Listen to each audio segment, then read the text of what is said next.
Welcome back to Bunny Banter, first and only podcast for everything Killer Bunnies. I'm your host, Matt, here with co-host Mikey. Hello! And as a guest today, we of course have Chris. Yay. What are we talking about today, Mikey? Today we are talking about stainless steel booster.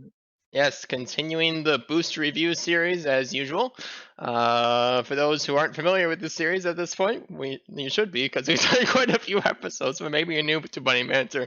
For these, we pick one ban card. Perhaps we don't like this card because we don't like drawing it, or perhaps we don't like it because we don't like it having it played on us. So we pick one ban card each that we don't like. And then we pick the top 3 favorite cards from the booster. So today we talk about the stainless steel booster. So let's get right into it. My ban card is MRE, or as Luke once thought read, Mr. E. It's a special card that is aggressive. Maybe used once by players to lower their amounts on any pending Feed the Bunny to half of their original costs. So it begs the question, what is the actual purpose for this card? Because normally, if there's a Feed the Bunny card, having the cost tends not to be very relevant because either you think you're going to be able to feed it or you don't. And a prunate is just strictly more efficient. Half cabbage! Half cabbage, yes. This is the booster where the half cabbage and the half water were introduced. Which brings up, if you are reducing a odd numbered Feed the Bunny by half, it's not, unless you actually have that half cabbage, which feels bad if you did, it doesn't actually help you very much, because if you turn a Feed the Bunny 5 cabbage into a Feed the Bunny 2.5 cabbage, and you don't have the half cabbage, you're going to need to spend 3 whole cabbage units, and all you did was reduce it by 2. And why do I have a special card that is worth 2 cabbage?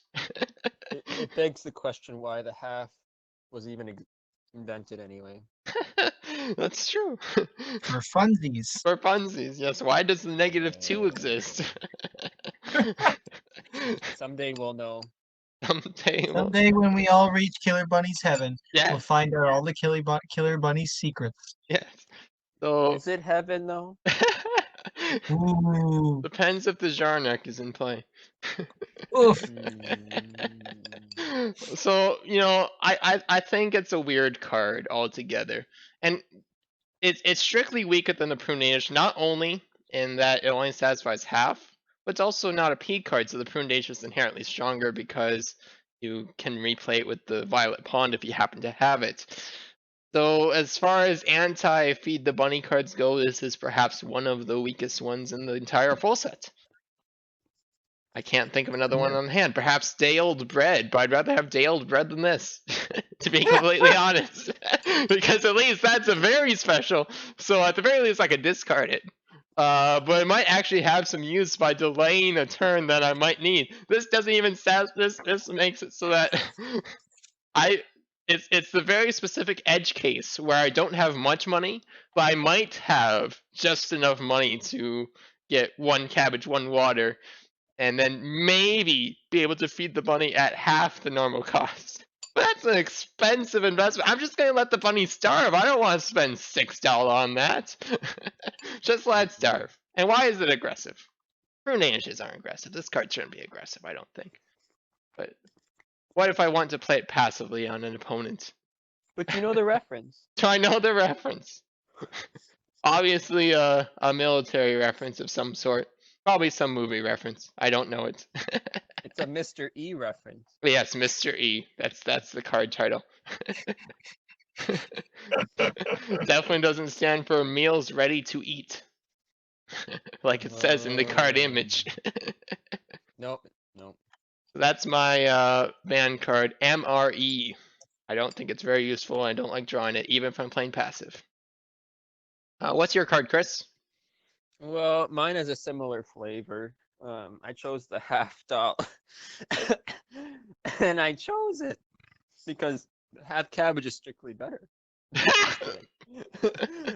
The real reason, excuse me, the real reason is because every time I draw it, I feel like I have to find a use for it. and there really isn't a whole lot of uses for it.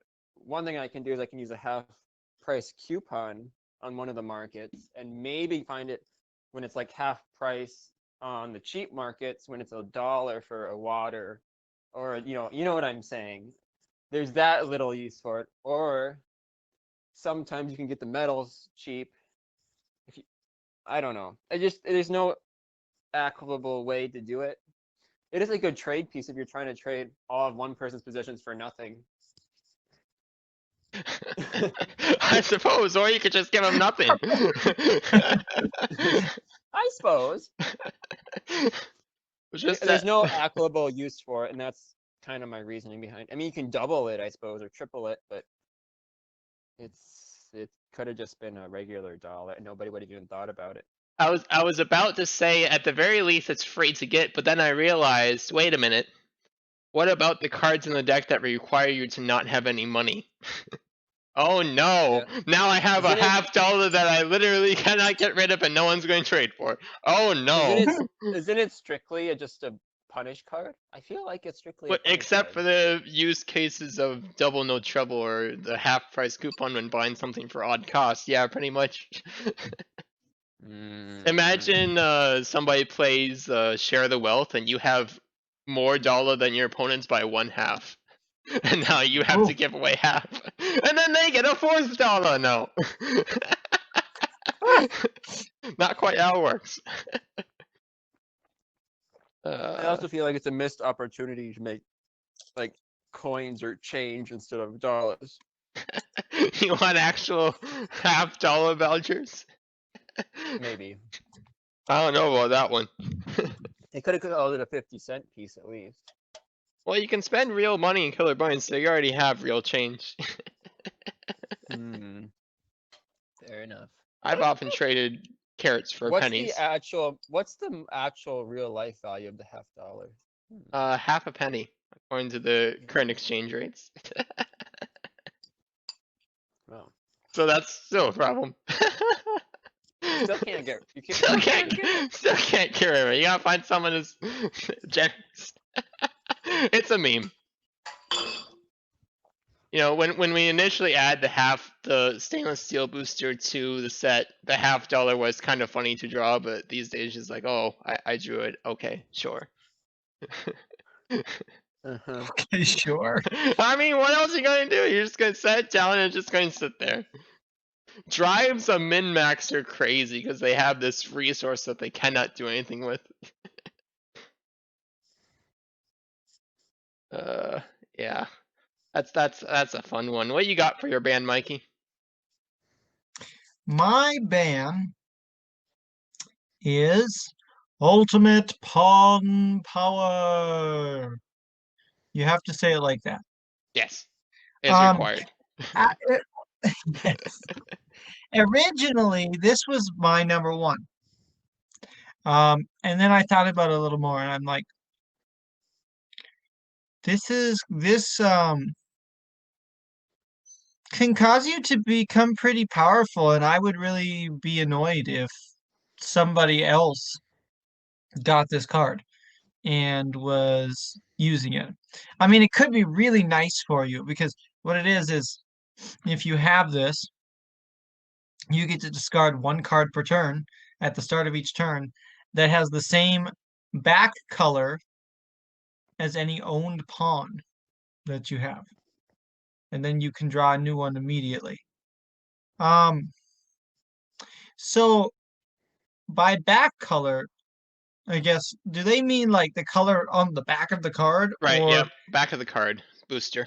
Okay, so like if it's like from red or something like that. Right. So if you have all the pawns, good for you. But Omega Pawn. Yeah. Yes, the Omega Pawn will do it. Hey.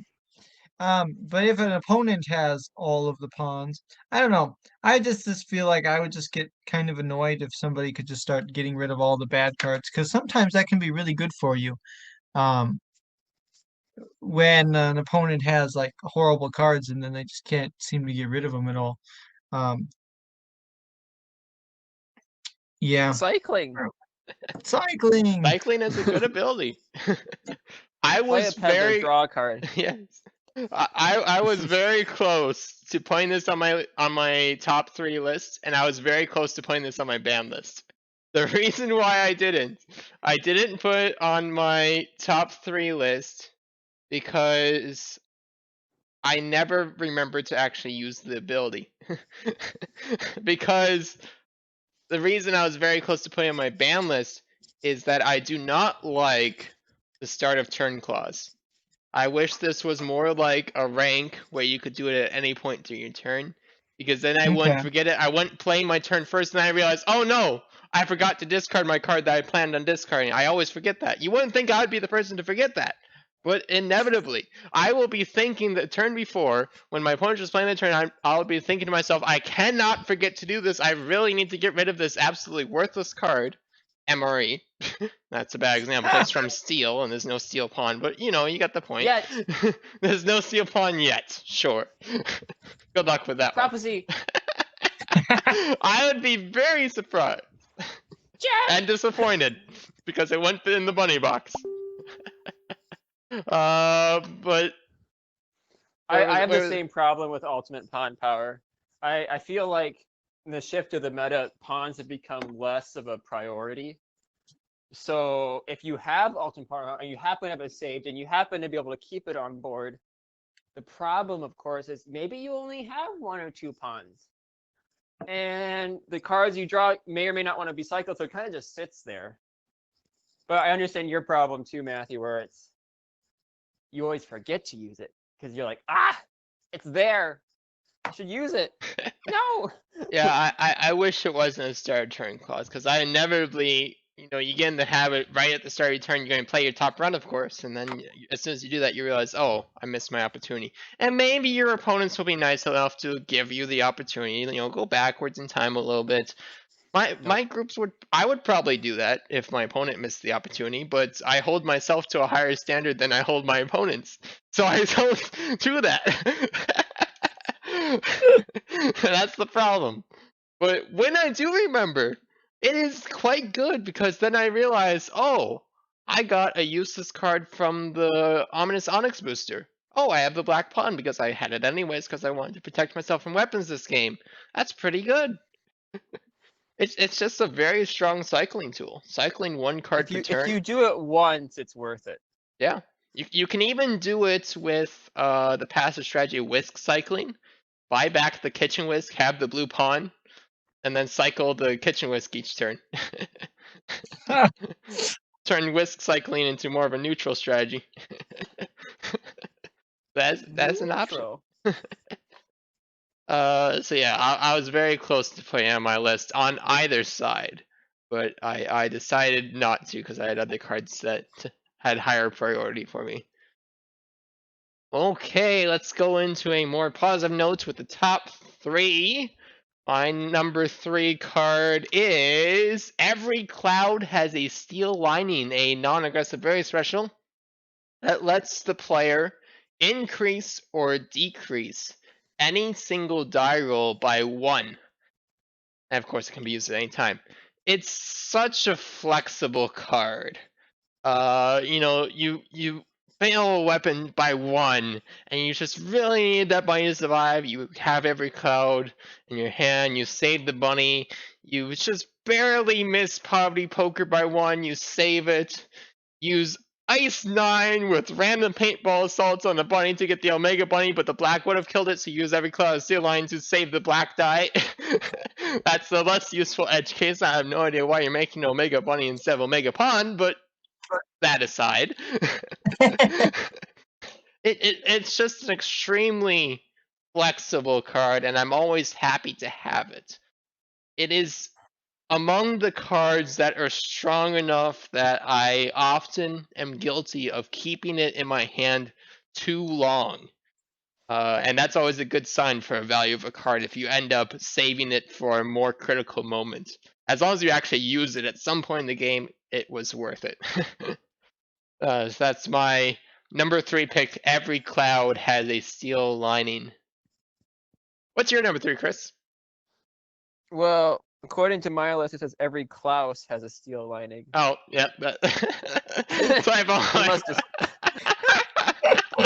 Nice!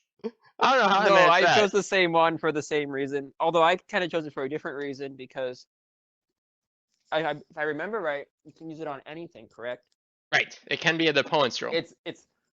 Yes. It's for me. It's more of an aggressive use. I like to put it on my opponent when they win their weapon by 1, instead of me defending myself when I miss by 1.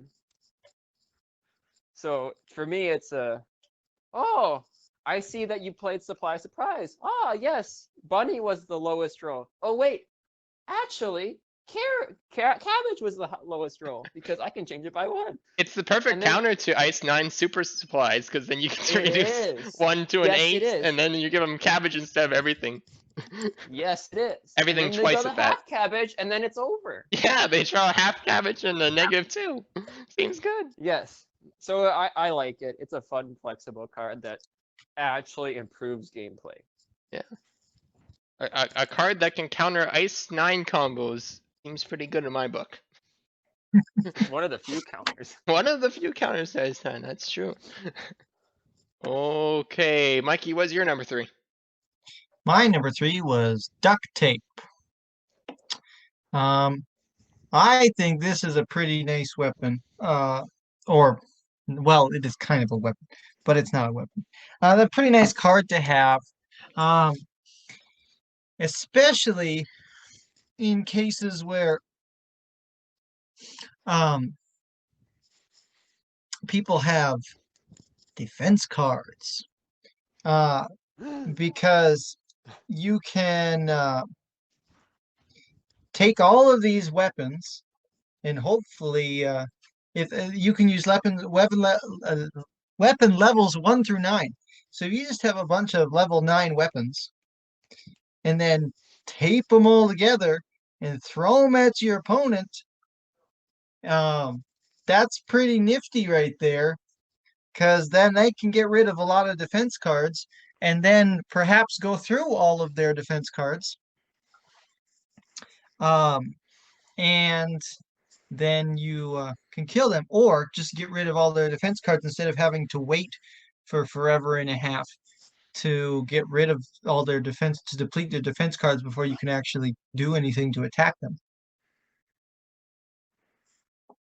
So I think this is a handy weapon or a handy thing to have. Now I would hate to have it played against me, but Typical.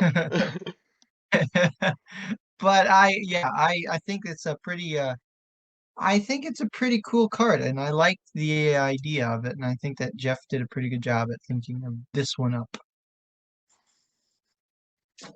Okay. That was Mikey's number 3. We're moving on to the number 2 picks. My number 2 pick, we got a pretty spicy one here. Triple or Trouble, a run card. Rolls the 3 dice. Non-aggressive. It may be used once by a player to gamble. Oh, you know I love my gambling cards. Any amount of dollar. The amount is tripled if only the green die rolls the highest number, which is unlikely to happen.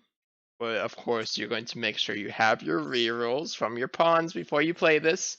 That's very critical. Or perhaps you have the special card that prevents the failure results from actually punishing you. I believe that's Diverse Portfolio or something like that. That card is never played, so I'm not going to bother to look it up to see if I remember the name correctly. Triple or Trouble is a perfect example of hidden investments. Double no trouble is great, but when you can triple your money, you could instantly end the game, and your players had no idea that it was coming, and they don't necessarily feel so bad about it because it was relatively random, so it is somewhat celebrated as a meme if it succeeds. So you get that extra. Not only do you get to play the very strong strategy of hidden investments, at least it's been strong in a lot of the groups that I've played in recently, but also you get the meme value, so you don't actually get the social detriment of actually winning the game. Because it feels like, hey, that was just a fun thing that happened. It wasn't him strategically planning to kill us the whole time. It was just him having fun. And the way that Ooh. works, as it's actually looked like as meme, you always have to gamble all of your money, right? There's no other possibility. If you gamble anything less than all of your money, it's no longer a meme. And if you fail, then You play all every you cloud has a steel lining. you play every cloud, or you just accept the fact that failure is just an application of the gambler passive strategy, which also works. So either you have hidden investments or you have gambler, and both are valuable strategies in most groups. So there is no bad outcome. Unlike what it would seem with the card, there is no bad outcome socially when looking at this card. That's why I picked Triple or Trouble as my number 2. It is the epitome of the combination between neutral aggressive, hidden investments, and passive gambler, making it the triple hybrid strategy. Okay, what's your number 2, Chris? I picked Temporal Flux. I believe it's one of those cards that everybody needs to understand. It's not that hard to understand, but it creates opportunities where there shouldn't be sometimes, and it's a very dangerous card. And or I lost my train of thought. Let's just play Temporal Flux and redo my turn. Yes, taking another turn is a very strong ability. Yes, take 2 turns in a row and kill the threat because it takes 2 turns usually. It is a Baker Street that is non-aggressive that can be played at any time and affects all opponents. Seems pretty good to me. Correct. That's all I got. It's not that hard. It's You a read the card, play the card, know the card. It's not that hard. Yep, pretty much one of Nothing to the talk about. Move on. highest individual tempo swings in the full set. Good enough that it got reprinted, but can only be used by females for the second printing. You go, What? girl. No. And that's Girl the power. yes, and that's an instant discard for most of us. Okay, what's your number 2, Mikey? My number 2 is Steal the One. All opponents must reveal any card in their 5-card hand with a identification number that ends in 1, and the player may steal any 1 card from any opponent and replace it with any card from in hand. I think this is a neat idea because 1, you might get some good cards. Now I didn't go through and look to see what each card is that ends in 1, but I'm sure there's at least one of them that's decent. But also, you get rid of one of your cards that may be crappy. So that's kind of nice. Um, Also, I just had a thought and then it vanished. Just like the cards in the opponent's hand. Temporal Flux. Hey! Um, oh, if you are the player who has one of the cards with a 1, say you have a really crappy card and it ends in a 1. And maybe you're playing a 2-player game, or maybe you're the only person with a card that ends in 1. Hey, look at that. You just got rid of your crappy card. Assuming the player Well, accepted it. Assuming they accept it, I guess. Yeah, every that's cloud true. has a steel lining, ends in a 1. Zodiac Exchange. Feed the Bunny. Super Congenial. Violet. There's a lot of All cards. in it. There's a lot. It's like it's every 10th card. I was just looking at Oh. the expansion to see if there was any synergies that we were supposed to know about. Every cloud is a good enough one by itself, because you typically hold that in the hand. Uh-huh. Yes, it's a very interesting card.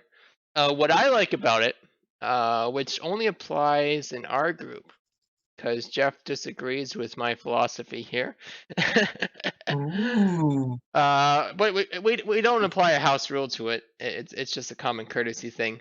If the opponent does not have a card that ends in 1 in their hand, most games you would expect them to reveal their hand at that point to prove it. we don't have any trust issues in our group. We honestly just want to see each other's hands. So we do that as a common courtesy thing, even though Jeff would disagree and would say that uh, it's obvious that you are not allowed to cheat. So you don't need to reveal the hands. We reveal the hands just for the strategic advantage and for the uh, common courtesy. Because if you don't in our group, that looks more suspicious than actually seeing what's in your hand.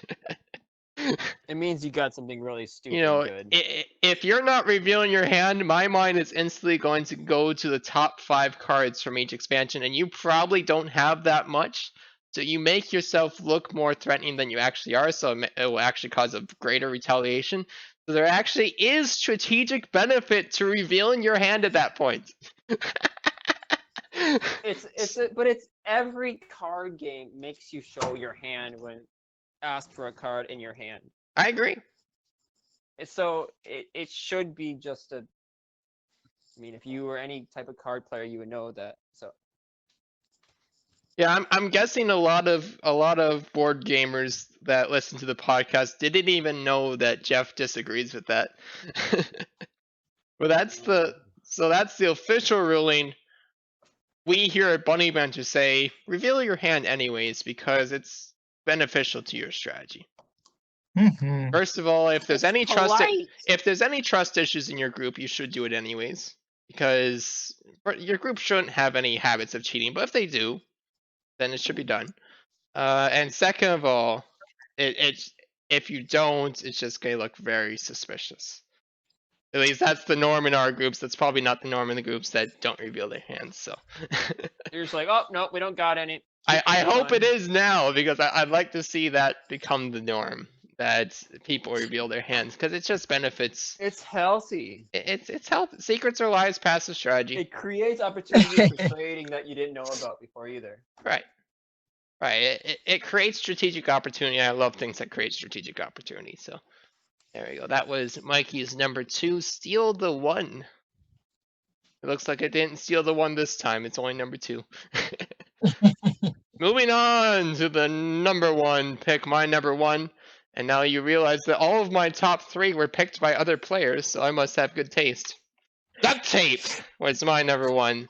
An aggressive special card that lets you play all of the low level weapons directly from your hand at once at one single bunny. If it wasn't for Killer Bunnies Remix, this probably would not be on my list. But from playing Remix, this happened to be one of the stronger cards in that set. Changed my mind. Ace 9 was also in that set, so that's why I said one of and not the strongest card in that set. But cycling is a very good ability to have because if you draw more cards, you will draw more money. And money is good because money is ultimately what matters in the end game. Money determines who has the ability to end the game reasonably. If you have more money, that is a better end game state. That's why hidden investments is so good. So Duct Tape, If you draw more optimally, cards, you'll draw more Ice 9s. right? Draw more cards, more opportunities to draw cards like Ice 9.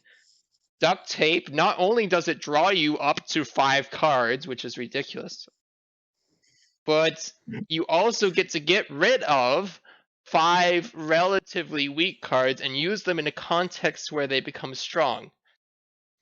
So as soon as I get Duct Tape, and when I'm playing Remix, which isn't very often these days, even before I draw Duct Tape, I will strategically keep low-level weapons already in my hand.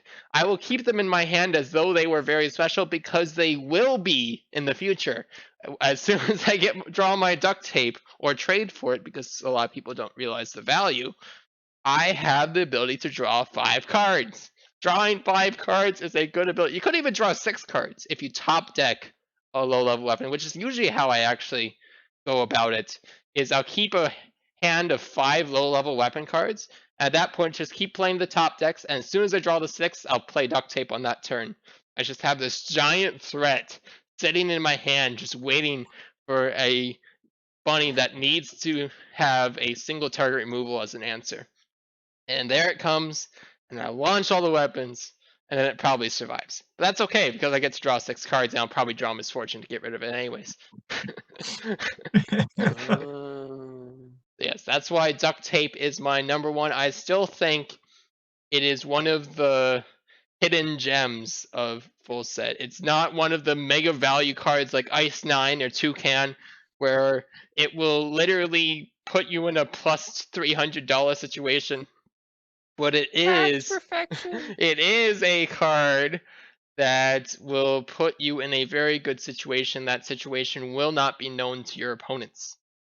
That is the most important thing. They will not realize what is going on. That is the strongest point to be in, when you're at a point of strength and your opponents do not realize it. That's why duct tape is my number one pick from the stainless steel booster. What's your number one, Chris? I picked triple or trouble. Matthew talked about this earlier, but it is strictly a win condition if you play it right. Worst case scenario, you lose your money and you continue the game. Best case scenario, you buy 30 plus carrots in one turn. I was about to mention you have bought 30 carrots in one turn with triple or trouble before. I have bought more than 30 carrots. Then you half price it and then you buy all of them. Right, right. I was thinking of the specific example where me, you, and the ex were playing. And she lost that game terribly. It was wonderful. I was playing 1-1-1 challenge or something. I just bought them all. And she had no bunny, and Chris played triple or trouble. He was originally had enough to buy like 10 carrots, and all of a sudden he could buy the remaining 30 carrots, and it was over. Yay, carrots. I had one, and the one was not going to cut it because Tucker was still on his losing streak during that time. Spooky. Don't get me into the numerology behind Tucker's losing streak. Oh boy. It lines up perfectly. It's absolutely disgusting. Have I shown you that, Mikey? I'm sure I have. I'm sure you have at one point. I don't remember it, but I believe it. I'm going to have to look it up again because I was thinking about doing Tucker's theoreticals on it because it fits that well. Tucker's theoreticals on divine intervention and killer bunnies. No. Okay. Works with triple or trouble too. Triple or trouble succeeds much more than you would expect. Confirmation bias is the best form of statistics. Okay. That was Chris's number one. Triple or trouble. What you got for your number one, Mikey? My number one is. What did I put as my number one? 1943. Oh yeah, there it is, 1943. I just had to go back to the thing quick. Number one, 1943. Each die may be rolled up to 3 times, and if the player using 1943 also has the white stuff saved, that player may only use the white die during his turn. Anyway, if the numbers 1943 appear on at least one die each, then the player may take any or all steel cards from the 5-card hand of any one opponent and replace them with cards of his hand. And you can look at the other person's cards. I think that this is kind of neat, especially if they have some of the good cards that we went over today in our podcast here.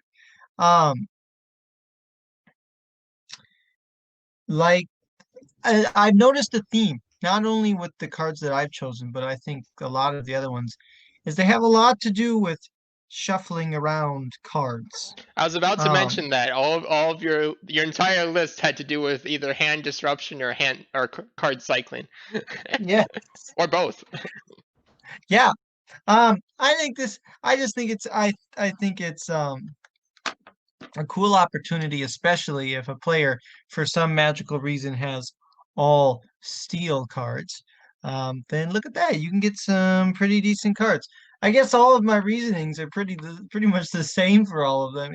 It's nice to be able to get rid of crappy cards and get some new ones. I've been in too many situations where I'm just sitting there because I don't have any good cards.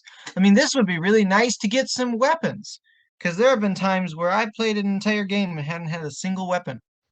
There's some And pretty all big I've been weapons in waiting, steel. yeah. So I don't know. I think this is a good card.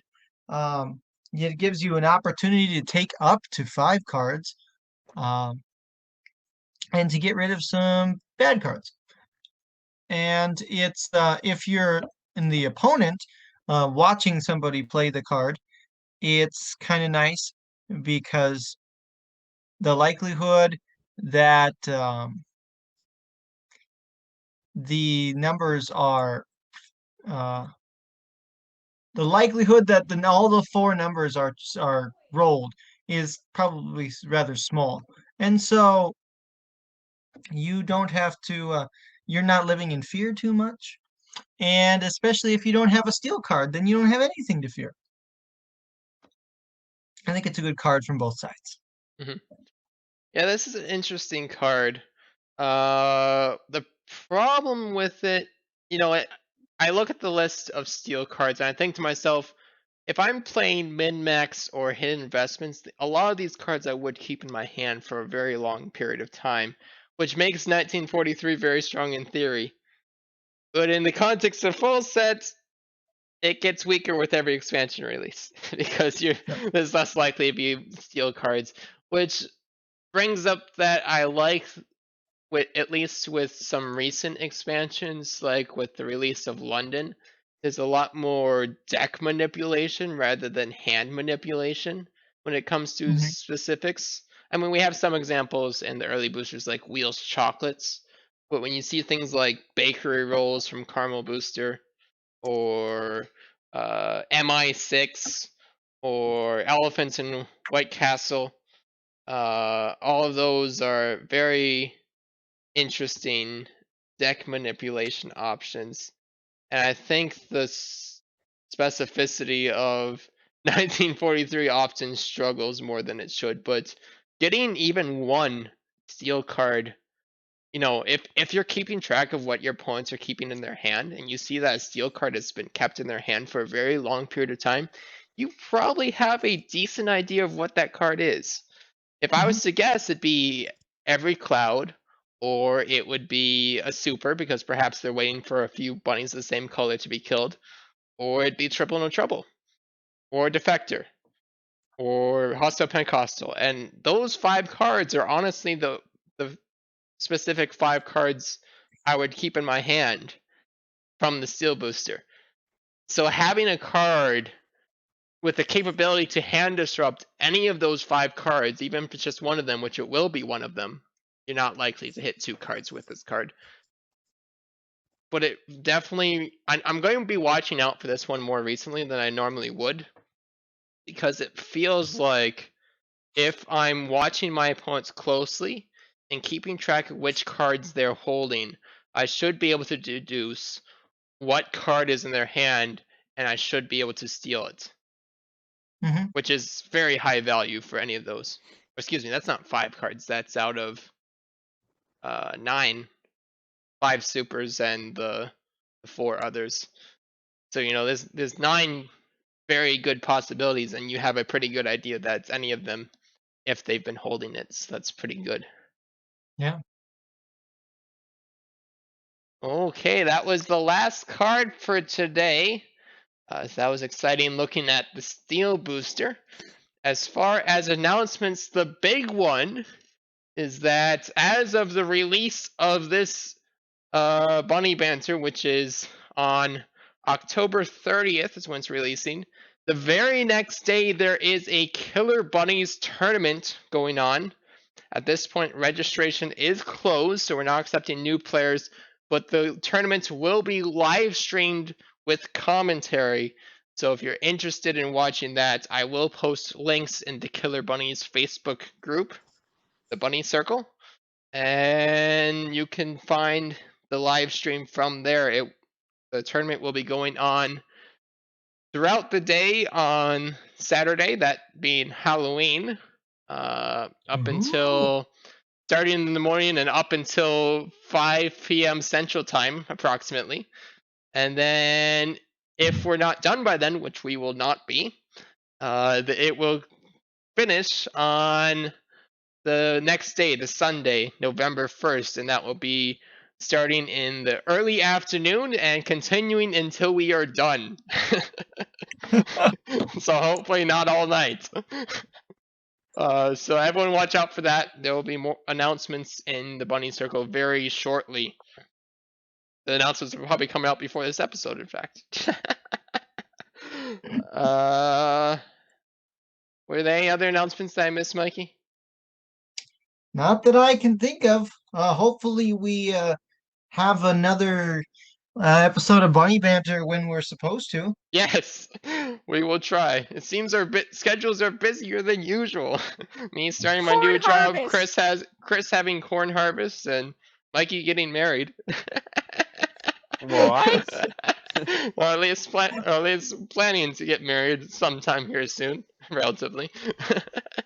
Very busy. I definitely know what that's like, being the best man and You not know what having it's to like do to be. being the best Oh. man and not having to do any work of it. I was thinking, Matthew, you're married? That's new. No, thankfully not.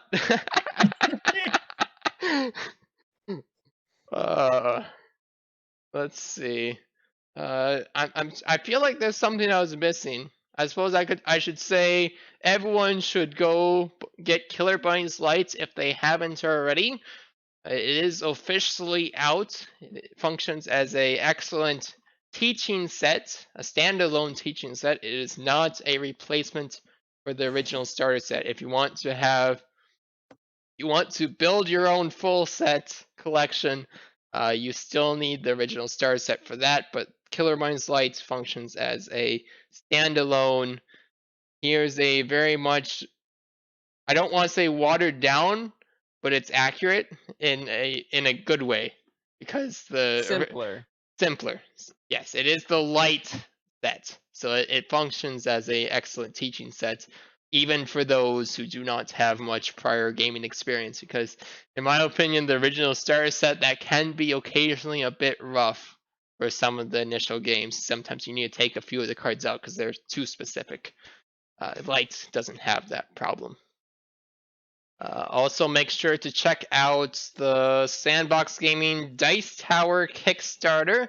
Sandbox Gaming is the company that made the Bunny Box, which we are all very pleased with. I could not go without it. Get a Bunny Box if you haven't already, and you can afford the investment. But yeah, they're making dice towers, and they look excellent. I definitely am excited to get my hands on one of those eventually. Anything you'd like to say, Mikey? Well, it's been quite a while. I think I've only been in one episode since that long period of nothingness. That sounds right. And I'd forgotten about that because Luke, you weren't able to join the episode with Luke.